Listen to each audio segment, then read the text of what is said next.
تیری آزمائشوں سے ہوں بے خبر، یہ میری نظر کا قصور ہے۔ تیری راہ میں قدم قدم کہیں عرش ہے کہیں دور ہے، یہ بجا ہے مالک دو جہاں میری بندگی میں فطور ہے۔ یہ خطا ہے میری خطا مگر تیرا نام بھی تو غفور ہے۔ یہ بتا میں تجھ سے ملوں کہاں، مجھے تجھ سے ملنا ضرور ہے۔ کہیں دل کی شرط نہ ڈالنا، ابھی دل گناہوں سے چور ہے۔ تو بخش دے میرے سب گناہ، تو رحیم ہے تو غفور ہے۔ آ گئی مجھ کو کھا گئی ورنہ میں نے جینا تھا اپنے مرنے تک۔ بے پناہ بے قدر بے انتہا بے حد بے بس ہو کر ہم نے تمہیں اتنا چاہا کہ انتہا کر دی۔ کسی کی اتنی قدر بھی نہیں کرو کہ اپنی ہی قدر کھو دو۔ محبت اور اخلاق سے تبدیلی آتی ہے، نفرت اور بحث سے کوئی نہیں بدلتا۔ اگر خوش رہنا ہے تو دو چیزیں بھول جاؤ، وہ برا سلوک جو کسی نے تمہارے ساتھ کیا، وہ اچھا عمل جو تم نے کسی کے ساتھ کیا۔ دنیا میں کوئی نہ کوئی ایسا ضرور ہوتا ہے جس کی کوئی بات آپ کو بری نہیں لگتی، جس پر کبھی آپ کو غصہ نہیں آتا، جس سے کبھی آپ ناراض نہیں ہوتے، ناراض ہونا چاہیں تو بھی نہیں ہو سکتے۔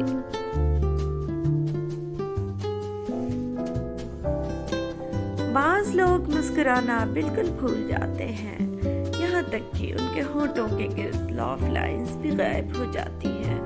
پھر اگر کبھی وہ ذرا بھی مسکراتے ہیں تو لگتا ہے ان کی گردن پہ کوئی اجنبی چہرہ آ ٹھہرا ہے، ایسا اجنبی جس سے آپ شناسا بھی ہوں اور وہ آپ کو اچھا بھی لگے۔ عورت درد سہ لیتی ہے مگر اپنی توہین نہیں، آنسو اس کی تکلیف میں اتنے نہیں نکلتے جتنے اسے وہ الفاظ رلاتے ہیں جس میں اس کی توہین کی گئی ہو۔ شاید اسی لیے لوگ عورت کو کمزور سمجھتے ہیں، کیونکہ وہ الفاظ سے آسانی سے ٹوٹ جاتی ہے۔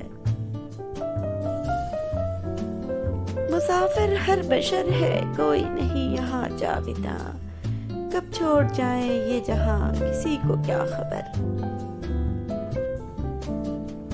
کتنی عجیب بات لگتی ہے نا، جب تک لوگوں کا آپ سے مطلب ہوتا ہے تب تک میٹھی میٹھی باتیں کرتے ہیں، جیسے ہی مطلب ختم لوگ اپنا اصلی رنگ دکھانے لگ جاتے ہیں۔